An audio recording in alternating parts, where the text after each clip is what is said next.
Welcome back once again, all of my low carb friends, and for those of you who are here for the first time, a big welcome to you all. One of the foods that I think people who are on a low carb or keto diet probably miss the most are French fries. Now, I have already showed you how to make fries out of jicama, which, as delicious as those are, will never give you the exact taste and texture of traditional French fries. So today I am going to show you how to make a very quick, easy recipe for keto French fries that have the taste and texture of traditional fries. And if you want printable versions of these, you can check out my website at janetsdeliciouslowcarbkitchen.com. You can find printable versions of this and other goodies there for you. And if you're new to the channel and you want to see lots of easy, delicious, low-carb keto recipes, make sure you click that subscribe button and click the notification bell that's right next to the subscribe button. That way you can be notified every time I put out a new video. And if you'd like to help support the channel, make sure you scroll down in the description of the video. You'll see some Amazon affiliate links. Anytime you purchase anything from those Amazon affiliate links, a small portion will go to me and will help to support the channel. So anytime you want to buy anything on Amazon, make sure you remember me, use my affiliate link, and a small portion of whatever you purchase will go to me and help support the channel. And while you do all that, let's get cooking.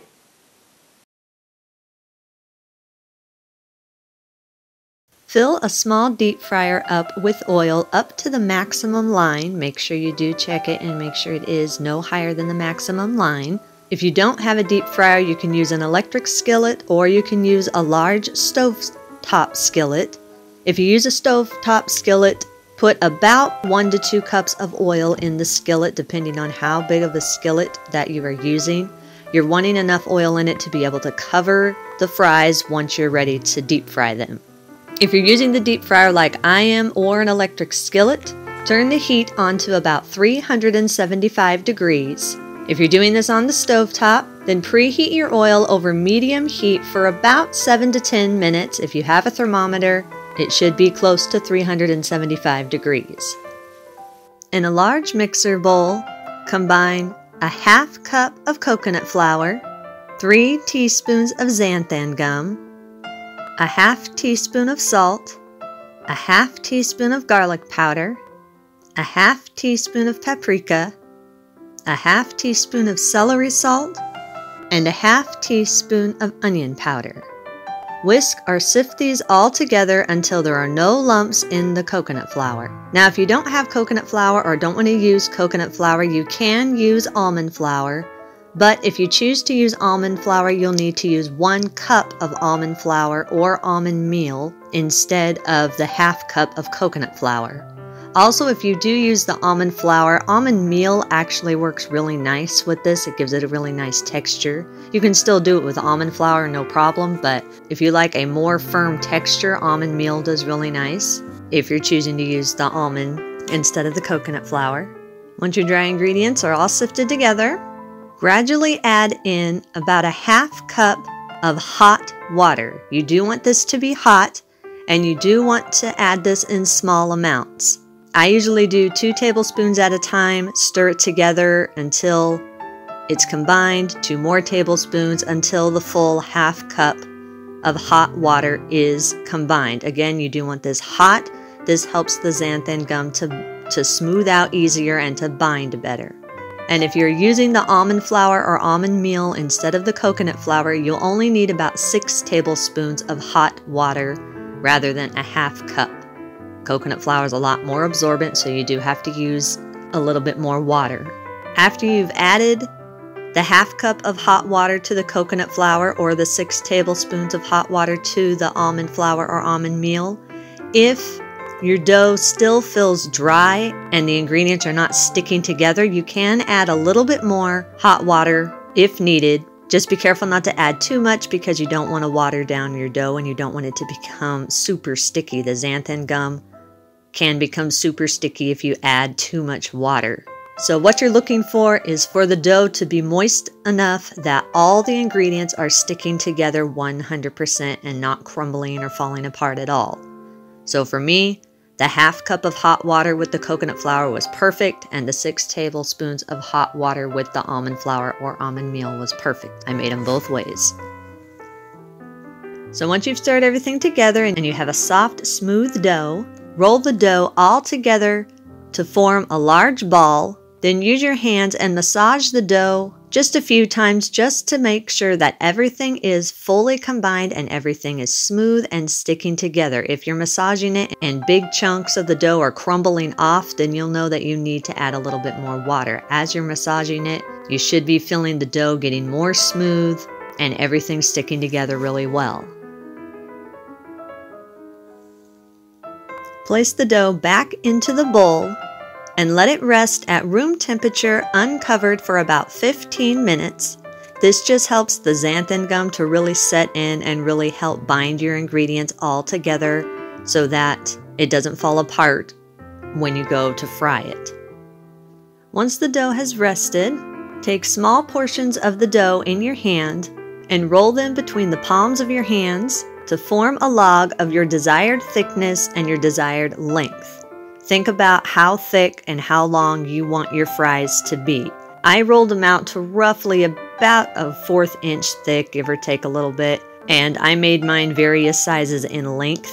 They don't necessarily have to be the same size in length, but you do want their thickness to be the same size. That way they all cook up evenly. So roughly about a 1/4 inch thick. If you don't want to do this in portions, you can press or roll the dough out completely in one big slab and then cut it into strips of your desired thickness and length, depending on how big you want your French fries to be. But it is easier just to roll it out in one slab and cut it into strips. So I will leave that up to you, how you want to do that. Either way, shape the dough into the size fries that you want. Once your dough's been rolled out to the desired size, place it in your preheated oil and fry it for about 3 to 5 minutes or until it is golden on the outside.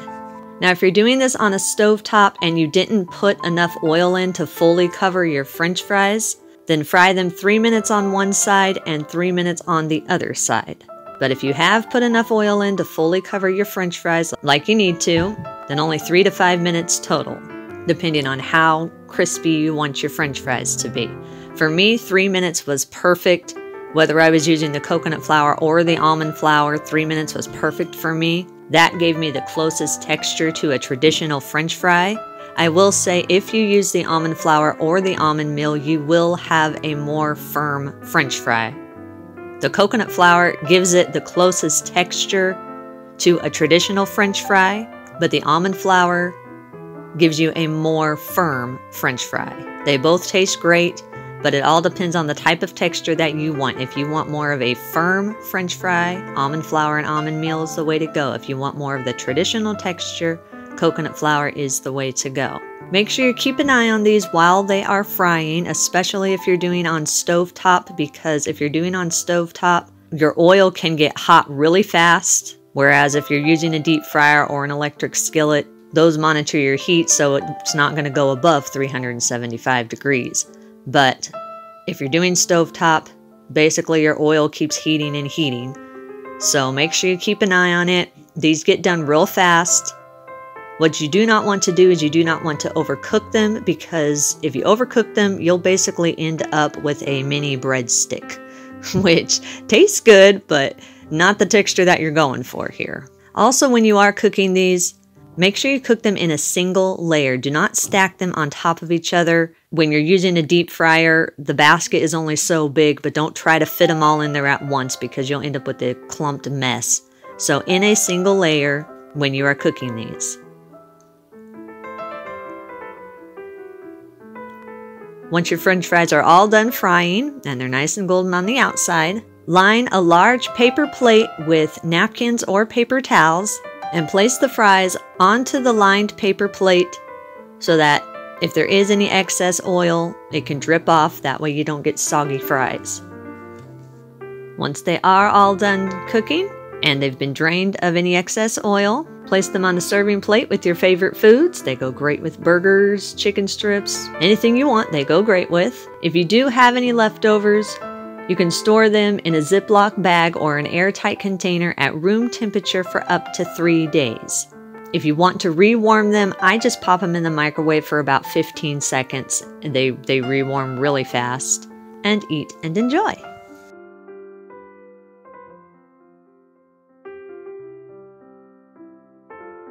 In a small bowl, combine 6 ounces of tomato paste and 2 tablespoons of cider vinegar. Whisk these both together until they're fully combined and smooth.